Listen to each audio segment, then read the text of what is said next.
Ka tlhamalalo go tswa mo SABC Studio 10 Auckland Park, Johannesburg, ke nna ke a Dimilo Mwalwisi mme ke na le Augustine Letlalo. Re go tlisetsa kgaso ya dikgang tsa Setswana. A re iketle mmogo ka tshedimosetso. Mo kgasong eno, re utlwa fa ditshenyegelo tsa go busetsa Bester le Magudumana mono Afrika Borwa e le diranta di feta milione. Go thapilwe boto e ntšhwa ya SABC.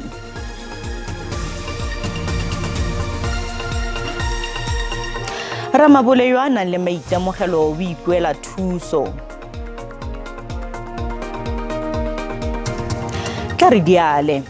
Ditshenyegelo tsa go busetsa batshabi Ditaba Bester le ngaka Ditaba Magudumana mono Afrika Borwa ka sefofane sa private ke diranta di le milione phegelwana 4. Seno ke go ya ka tona ya Lefapha la Merero ya Selegae Aaron Motsoaledi. Motsoaledi o ne a begela komiti ya palamente e etseng tlhoko merero ya selegae ka tsa sešweng ka ga Bester le Magudumana ba tshwere kwa Tanzania le go busediwa mono gae beke e fetileng. Motsoaledi a re ba dirisitse sefofane sa private ka ntlha ya fa bothati ba Tanzania ba ne ba gateletsa gore go dirwe jalo mme e ne le tlhopho e tlhwatlhwa tlase. O tlaleleditse ka gore batshabi bao ka bobedi ba thusitswe ke modiredipuso mongwe wa maemo a kwa godimo go kgabaganyetsa kwa nageng eo. We said it, Home Affairs paid only 1/3 of this because we said corrections must pay and all other involved departments. So it is true that it was a shared cost.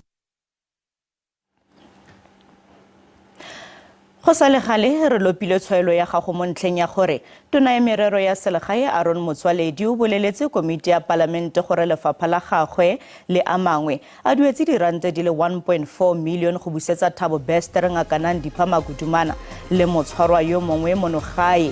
Re go boditse gore a go siame gore madi a ba duela lekgetho a dirisiwe go busetsa batlola molao ba ba ngwegetseng kwa dinageng tse dingwe mono gae segolo thata ba go bonalang ba na le madi jaaka Bester le ngaka Magudumana mme o tsibogile jaana mo Facebook le Twitter. Poli Molefe a re ke madi a mantsi tota gore a ka dirisiwa mo magodung ao. A re batho bao fa ba fetsa go atlholwa ba tselwe sente nngwe le nngwe e ba nang nayo ga mmogo le dijanaga mme ntlo e le nngwe yona ba ka nna ba itlogelela bana fa e le gore ba na le bona. Thuso mota a re puso ya rona e bontsha fa tšhelete e le gone mme rona re tlhoka ditirelo a re swabile e le ruri. Michael Morobane ene a re ke tshenyo ya madi a puso e sekaseke seno gape ka gonne ke madi a ka bong a dirisediwa se sengwe. Matshwenyego jo Mabote le ene a re ga a dumalane le tshwetso ya Lefapha la Merero ya Selegae ka go dirisa madi a setšhaba go busa disenyi.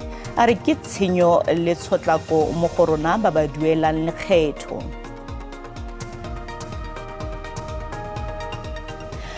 Ba ba eteletseng pele bosupi kwa dipatlisisong tsa palamente tse di ka ga go nonofela maemo ga mosireletsi wa setšhaba yo a sekegilweng Advocate Bosisiwe Mkhwebane ba tsweletse go botsolotsa makwalo a maikano a ga Mkhwebane a kgotlatshekelo. Ba ntse ba begela komiti ya palamente e malebana le morero ono le fa Mkhwebane a se gone. Baeteledipele ba bopaki ba tlhagiseditse komiti bopaki mo nakong e ke katlholo ya kgotlatshekelo kgatlhanong le Mkhwebane mo morerong o amanang le SARS. Kgetsi amana le magatwe a gore moporesidente wa maloba Jacob Zuma o reteletswe ke go duela lekgetho mo dikgweding tsa ntlha jaaka tlhogo ya mmuso. Seno ke morago ga gore buka e tlhagise fa Zuma e ne le modiri wa setlamo sa tshireletso ka 2009. She was not honest. She was opinionated already and only sought the two councils' opinion to support her opinion. When such opinion did not do so, she rejected it. Mkhwebane o ne gape a kgalwa ka ntlha go retelelwa ke go tlhotlhomisa tshedimosetso pele a kwala pegelo e sa felelang morago ga magatwe a gore Zuma o ne a monela tetla go batisa morero ya gagwe ya lekgetho ka mokgwa mafaratlhatlha a boitapoloso. The public protector relies entirely on tweets supposedly sent by the second respondents as a basis for seeking the relief that she sets out in the counter application. The court then set out the statement and said that it's clear from what the court had just said in the previous sentence is clear from that statement. And below that, the court continues, this is all that the PP relied on for her counter application. Unsubstantiated tweets. There was no proof of the authenticity of the tweets. She regarded them as the taxpayer's written consent. Baeteledipele ba bopaki ba lebeletse katlholo e nngwe mo morerong magareng ga Mkhwebane le tona ya ditirelo tsa botlhe, Private Gordhan. What was described in the affidavit as stunning incompetence, irrationality and negligence. Also alleges that the public protector is attempting to remove Minister Gordhan from office to achieve political objectives. Re sa le fo Mkhwebane o ne a kwala mo akhaontong ya gagwe ya Twitter e tlhomamisitsweng go botsolotsa gore a komiti e tshwere tsamaiso ya metla e. Go tlhomilwe leano le lentšhwa le le ikaeletsweng go fetola maemo a baagi le fa go ntse jalo o seke wa solofela gore leano leno la mmadipolotiki wa maloba Mbali Ntuli le tlile go mmusetsa mo dipolotiking. Leano la The Groundwork Collective GWC le lere diphetogo tse di tlileng go diragadiwa ke baagi mono Afrika Borwa.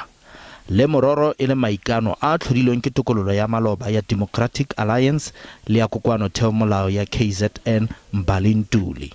Ntuli o netefaleditse setšhaba gore ga ana dikeletso tsa go fetolela seno go nna mokgatlho wa sepolotiki.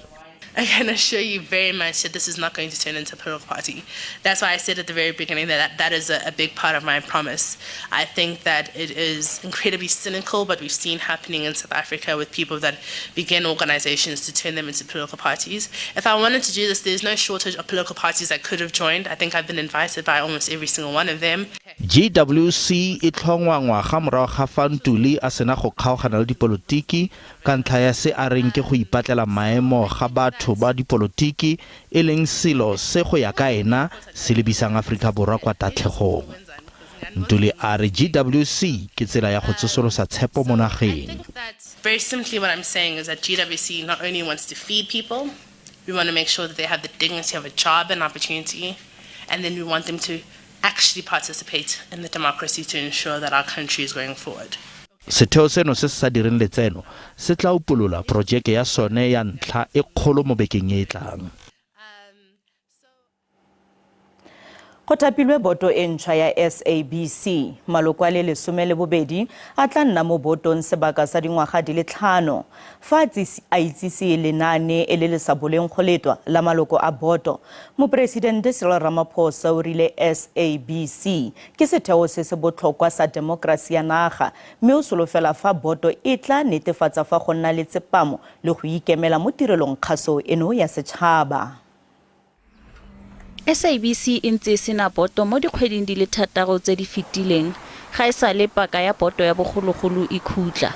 Mopresidente Cyril Ramaphosa o totobaditse ditokololo di le 12 tsa boto tse di tla dirang kwa mogasing yono wa setšhaba mo dingwageng tse 5 tse di latelang. Tse ke moraga gore palamente e tsitsinyetse mopresidente maina a batho ba le 12 ba ba tshwanetseng go thapiwa. Tiego ya go thapiwa ga boto eno e bakile gore setheo sa Media Monitoring Africa se lebe kwa kgotlatshekelo ya molaotheo go lopa kgotlatshekelo eno go pateletsa mopresidente go thapa boto. Khathutshelo ga Mukumba o kailwe go nna modulasetilo wa boto fa Nomvuyiso Baji a tla nna motlatsi wa gagwe. Ditokololo tse dingwe di akaretsa tlhogo ya maloba ya dikgang tsa SABC Phatiswa Makopeni, badiri ba maloba Dr. Renee Horn ga mmogo le Mpho Tsedu. Ba bangwe ke mo advocate Tshiliso Thipanyane, Aifeli Makhwanya, Magdalene Monsami, Rerabetso Motaung, David Maimela, Dinkwanyane Mohuba le Palesakadi. Foramo ya bosetšhaba ya baruleganyi ba Afrika Borwa ya amogetse boto ka tsoopedi ka gore e solofela gore tiego ya go thapiwa ga boto ya setheo se se botlhokwa jaaka mogasi wa setšhaba ga ene e diragala gape. Rona jaaka re le mokgatlho wa SANEF re rata go bua gore re itumelela gore mopresidente Ramaphosa o feleleditse a re o tseya tshwetso ya gore boto ya SABC ka simolola tiro ya yone. Re rata go boeletsa re go tsere sebaka gore mopresidente a a bege boto ye mme ga re boto yo e botlhokwa thata. Setheo se se sa direng letseno sa SOS Coalition sa re boto e ntšha e tshwanetse go itlhaganedisa go tsepamisa matlole a mogasi yono wa setšhaba.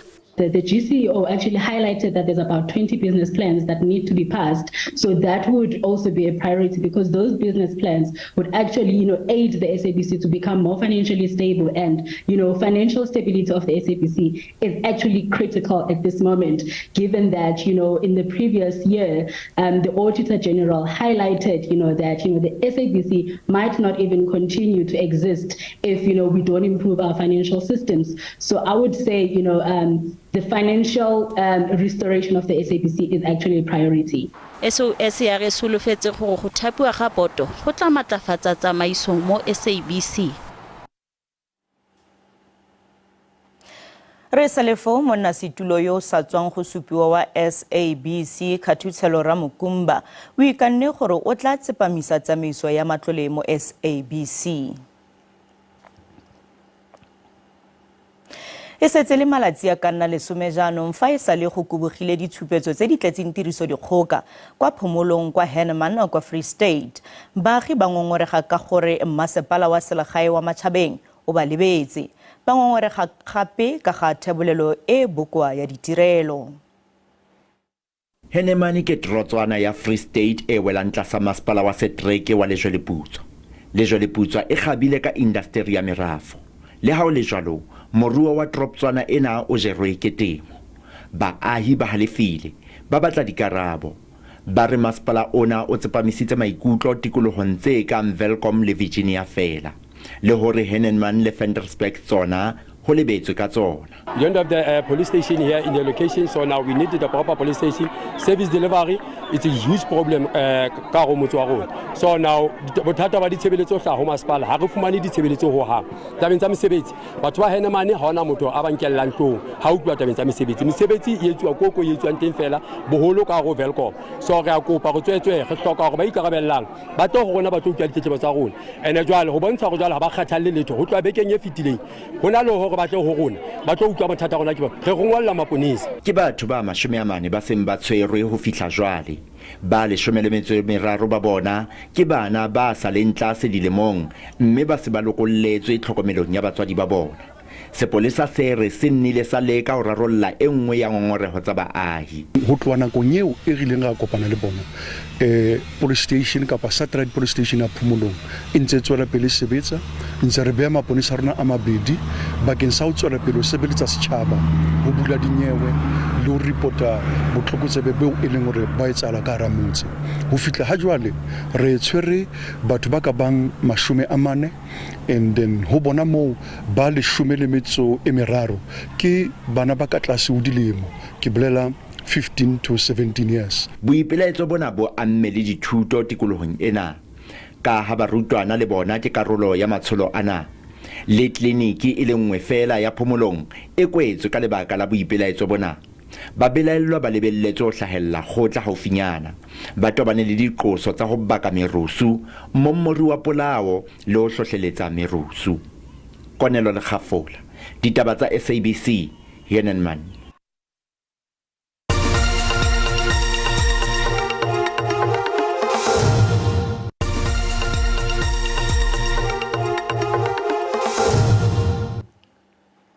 Basekisi ba kwa Germany ba khadile babueledi ba ga Marcus Just morago ga fa mokhuduthamaga mogolo yono wa maloba wa setlamo sa Steinhoff a retelelwe ke go itlhagisa kwa kgotlatshekelo mo tshekong e letetsweng go gaisa ya tsietso.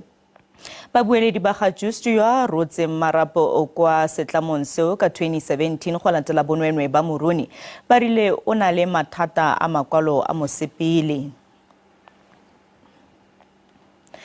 Lelapa kwa Berkeley West gaufi le Kimberley kwa Northern Cape go begwa e nnile batswa setlhabelo ba tsietso go begwa fa segongwana sa kwa kantorong ya poso se tsietsa batho madi a bona. Lelapa la re le gagamaditswe ke go bona dipeelo tsa bone tsa diranta di le 100 di gogiwa kwa dikgaolong di le mmalwa tse di farologaneng. Lelapa lena le re le batla hore toka e phethahale. Le le tlaleha le utsweditswe bokgotokgoto ba tjhelete eo le neng le bolokile bankeng ya Poso Kimberley ka kgwedi ya Mphalane ngwahola. Ditokomane tsa banka di bontsha tjhelete e ntshuwe posong e Kimberley le Roodepan le hore ho ile a sebediswa tjhelete ho reka Northwest. Ha ke ntse ke inquire ka kgetsi e ke ibutseng ko post office ke ntse ke consulta le Mr. Ramora. O ile a ntlhalosetsa gore ba discover le gore go na le somebody yo ntseng a loka in mo accounting yaka. That person ke their employee. So ba santsane ba le under investigation ka taba eo. But I'm surprised today ha go setse go hitile 6 months ke sa kry any update go tloga go bone gore a batla nna tšhelete yaka kgotsa jang. Lelapa le re le swabiswa ke tshebetso ya diphuputso tsa sepolesa dikgwedi tse tsheletseng ka morao hlahlela nyewe. Le boetse le re ketsahalo ya utswetswa tjhelete e ba amme haholo. Dutle go thataela and then le skolo sa ngwana no yana se mo di iraseng because my dear ke re dirang re patala do tsa skolo re dira ka dilo tsa ntlo le kolo ya ka no yana e batla madi ha o ka startela ko ntlo go utlentse dira. Sepolesa se re sentse se fuputsa nyewe ya boqhekanyetsi bo kenyeletsang ho utswetswa ditjhelete tsa kimollo ho beng ba tsona ba ditshebeletso tsa Poso ha ba rata ho hlahisa maikutlo phareleng ena empa ba hlalosa ba tla fuputsa ditlaleho tsa boqhekanyetsi bo kgahlano le lelapa lena. Thabiso Khadebe, Ditaba tsa SABC, Kimberley. Lephata la dipatlisiso tse di kgethegileng SIU la re le batlisisa baithuti ba le mmalwa ba bongwetsweng go se mo molaong go tswa mo sekemeng sa dithuso tsa matlole tsa baithuti. SIU e ne e begela komiti ya palamente e etseng tlhoko matlole a setšhaba ka ga dipatlisiso tsa yone tse di ka ga tsamaiso e sa lolamang ya matlole. We are looking at each student one by one so that we can able to see at what point each student did not qualify so that we can able to determine the amount of money that student who did not qualify, when or how much are they supposed to pay back. If evidence points that there is criminality on the part of any student, we will of course put together that evidence and as required by the law, refer that evidence to the National Prosecuting Authority. The total number of students funded in universities and colleges increased from 586,000 in 2018 to 770 in 2021. Currently, we've exceeded 1.1 million young people in South Africa that are funded through NSFAS. Dikalo etso sala sentle.